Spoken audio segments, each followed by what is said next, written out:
Let's crunch all the numbers now. I'm now being joined on the news at 10 by the CEO of Financial Derivatives Company, Mr. Bismarck Rewane. Thanks a lot for joining us on the news at 10. Thank you. I remember you calling this status quo economics about 2 months ago, and you were very unhappy about the hold. Are you still unhappy? No, this was a sensible decision. But 29 months and 14 meetings status quo. But this status quo decision is a sensible decision at this time. Why? There are 6 major threats to why you couldn't reduce rates. One is that Nigeria still has a recessionary gap of 2.9%. That is, potential GDP is higher than real GDP by 2.9%. The oil price has lost 26% since October. It's down at $63 a barrel from all the way from $86 a barrel.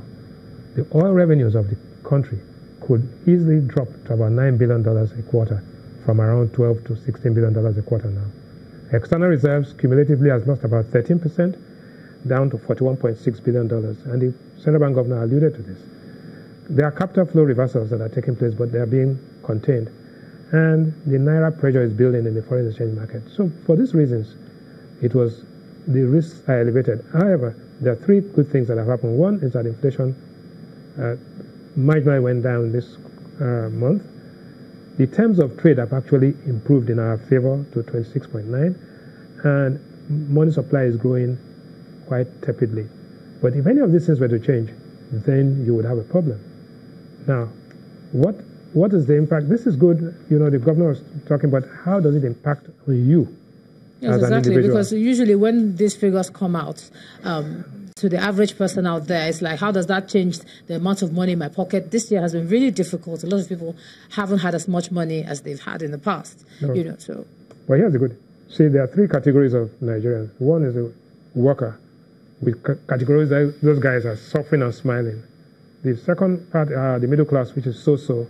And then the elites, which is wait and see.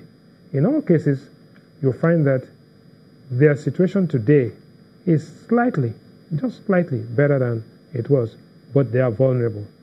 The worker, suffering and smiling, really doesn't care. The only thing that has come down are some food prices. Every other thing, unemployment is going to be sharply higher. We'll get the result very soon.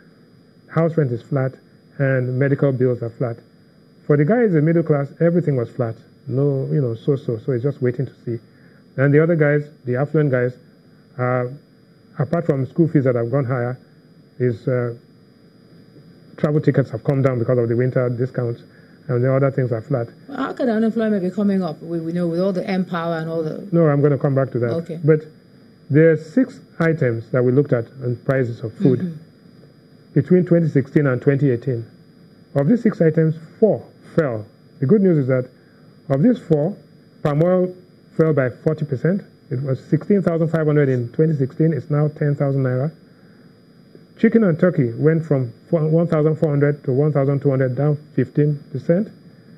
Gari went down from 15,000 to 6,500, down 56%. And rice went down from 24,000 in 2016 down to 16,000, down 33%. But 2 things went up. Beans went up from 22,500 to 26,000, up 15%.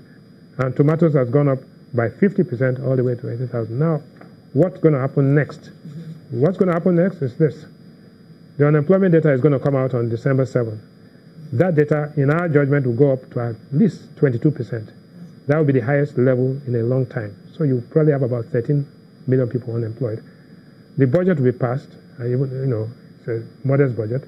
The $2.8 billion Eurobond the minimum wage of 30,000 naira is a very important thing. It goes up by 60%. 60% increase in minimum wage translates into about a 15% general wage increase and a 2% rise in inflation. That is where the problem is. So is it that it won't be felt, even if it goes up to 30? There'll be a money illusion. So the truth is that if you look at anticipated inflation, which is more important than historical inflation, shows my sense is that there are threats to price stability. And all the measures are being done to contain it, including this particular sensible decision. But after February next year, after the elections, the price is going to be paid.